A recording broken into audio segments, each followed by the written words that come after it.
dia, pessoal. Bom dia, amigos telespectadores do canal Moedas e Curiosidades. Estamos hoje aqui no escritório do Dr. Marcos Alânio, que nos recebeu com muita alegria, né, Dr. Marcos? Sim. Podemos dizer assim, e estamos aqui para conversar com ele. Antes, seu bom dia, Dr. Marcos, muito obrigada. Meus cumprimentos, meu bom dia a você e extensivo o bom dia à audiência. Obrigada, doutor Marcos. Então, como a gente sabe, nós estamos nesse caso cobrindo desde o início do ocorrido, né, que foi o desaparecimento da garotinha Ana Sofia. E no decorrer das investigações, né, surgiu o nome do rapaz, o rapaz Tiago, né, como sendo um dos investigados. E sendo um dos investigados, ele contratou o Dr. Marcos Alânio, que é uma pessoa muito experiente, muito capacitada dentro da área criminal, né? Isso. Dentro da área criminal, para que eu defendesse. E a pergunta que surgiu dos telespectadores é: o senhor acredita na inocência do seu cliente? Olha, veja o seguinte, a advocacia criminal, ela tem que rigorosamente obedecer a critérios. Dentre os critérios que nós somos obrigados, inclusive por preceito ético profissional, é de que o advogado não faz, na sua subjetividade, uma apreciação a respeito de culpa ou inocência de quem ele vai defender, porque ele exerce o instituto da defesa. Isso. Mas eu, separando o que é o advogado e o que é o homem ser, eu tenho, pelos contatos permanentes, pelos diálogos, inclusive pessoais, aonde a gente afere muito pela semiótica, em virtude dessas constantes conversas com o Tiago, eu tenho uma crença muito forte. Eu creio na inocência de Tiago. Certo, doutor Marcos. E uma outra questão que os nossos telespectadores têm nos perguntado muito é com relação a uns livros que até então eu não sabia, né? Uns livros que o senhor falou, né? Inclusive ao nosso amigo de trabalho, né? Que é o Marcondes, o senhor falou que foi requisitado ao senhor esses livros, né? E que o senhor os recolheu e entregou para a justiça. Porque veja o seguinte, no momento em que a polícia judiciária foi dar cumprimento à ordem expedida pela autoridade judicial,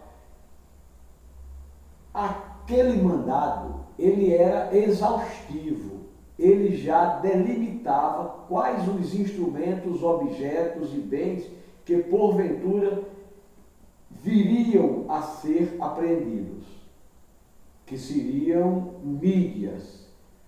Mas durante a diligência, a polícia judiciária identificou que existiam livros que eram, segundo também essa preocupação policial judiciária, de que aqueles livros eram lidos pela filha adolescente de Tiago. Certo.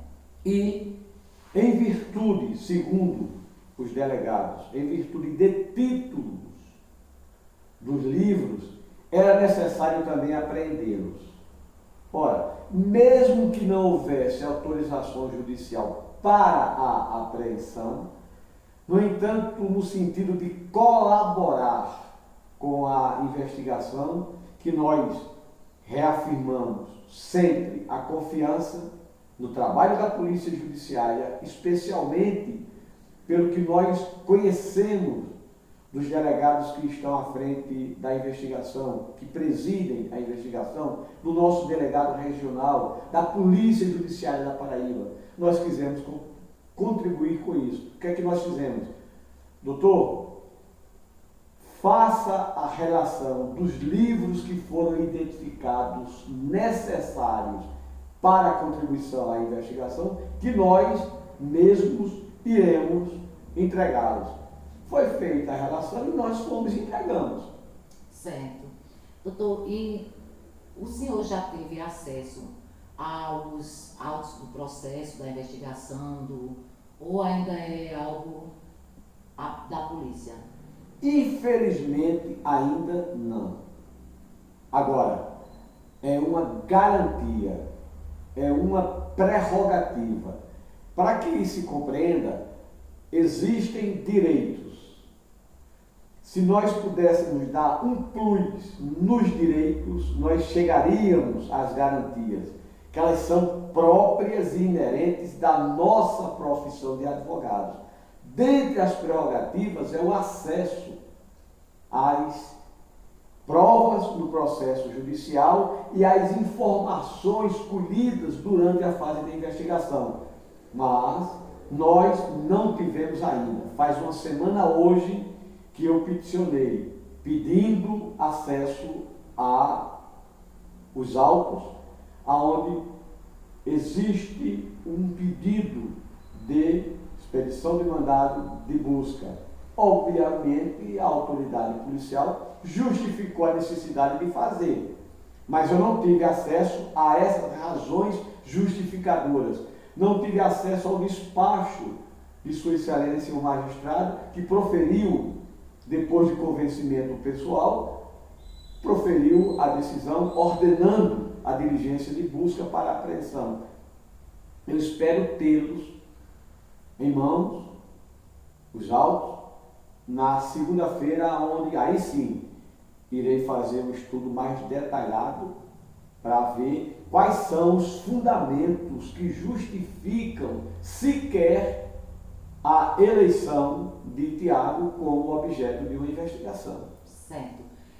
Doutor, e a respeito daquelas imagens da câmera que tem sido mais falado no meio, no meio virtual, na internet, né? As pessoas têm questionado muito aquela imagem, né, que aparece da câmera de segurança justamente naquela região ali da casa do Tiago. Eu tenho, como todas as pessoas que legitimamente querem ver o caso esclarecido, ora, é uma criancinha que desapareceu da convivência com a sua família, os seus amiguinhos e uma comunidade. Eu quero ver o caso solucionado. As imagens eu tive acesso, como acredito que grande parte das pessoas que acompanham tiveram, ou grande parte teve. Mas o que é que ocorre? Eu devo estar com limitação de entendimento, de compreensão e de visão.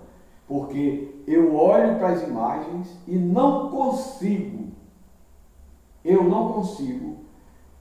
identificar, eu não consigo individualizar, eu não consigo ver com clareza quem eventualmente tem entrado e onde.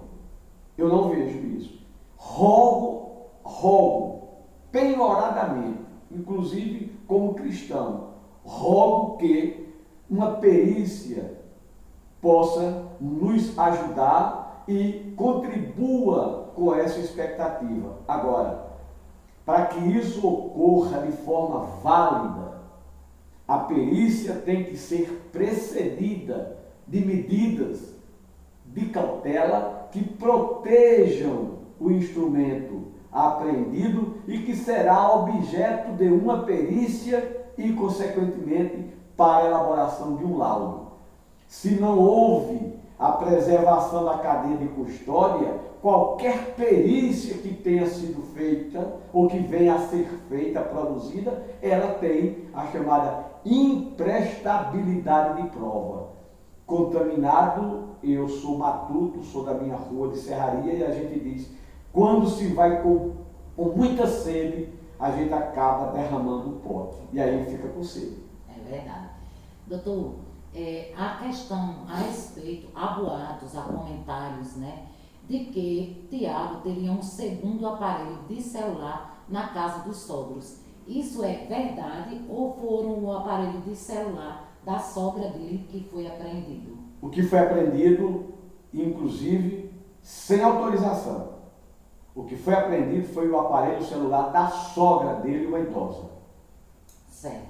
Porque, como eu já falei, segundo os boatos, né, as pessoas começaram a falar, a surgir bastante comentário a respeito que o Tiago teria um segundo aparelho de celular guardado na casa dos sogros, né? Mas como o senhor já ressaltou, o celular era da sogra Da do sogra, Tiago. é da sogra. Não é isso? É, da sogra, sem dúvida alguma. O segundo aparelho que foi apreendido, não na casa de Tiago, na casa da sogra, é de propriedade, uso, utilização da sogra para comunicação. Certo. Então, pessoal, tá aí o doutor Marcos explicando que o telefone não era do Tiago, era e sim da sogra dele, né? Agora, deixa eu lhe perguntar mais uma coisa a respeito do carro. O carro ainda está com as autoridades, está sendo periciado ainda? Eu não sei se periciado, mas ainda continua com a delegacia. Doutor Marcos, essas imagens que surgiram aí nas câmaras, né? Elas já surgiram logo no início e elas tinham sido descartadas, né? Que vieram 3 delegados, se não me engano, são 2, terceiro delegado, e eles já haviam sido descartadas. E agora voltou à tona essas imagens com mais fervência, com mais preocupação. O que isso aparenta para o senhor? Desperta em mim uma preocupação. Eu tenho uma razoável experiência na advocacia criminal. São mais de 8 lustros. Precisamente 43 anos de efetivo exercício de minha atividade profissional de advogado criminal.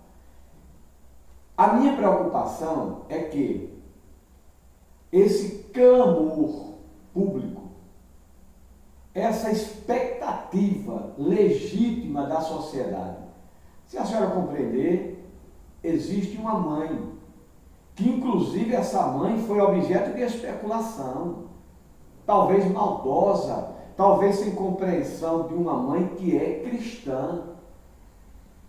Especulou-se do pai, de irmãs, de tantas outras pessoas que se especulou, numa vontade enorme, acredito que seja isso a motivação, uma vontade enorme de resolver o caso.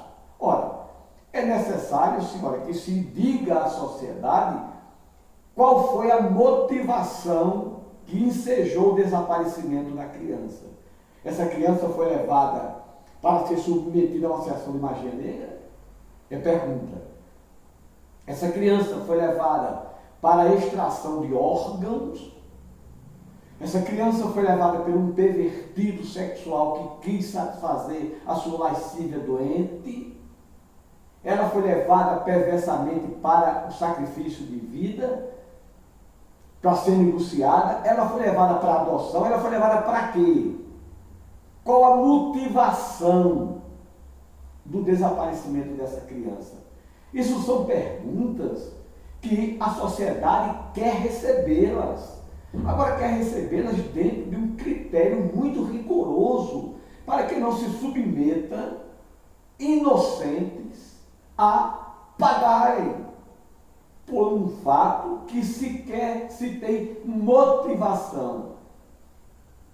Vamos querer que alguém assuma. Assuma o quê? Que é crime?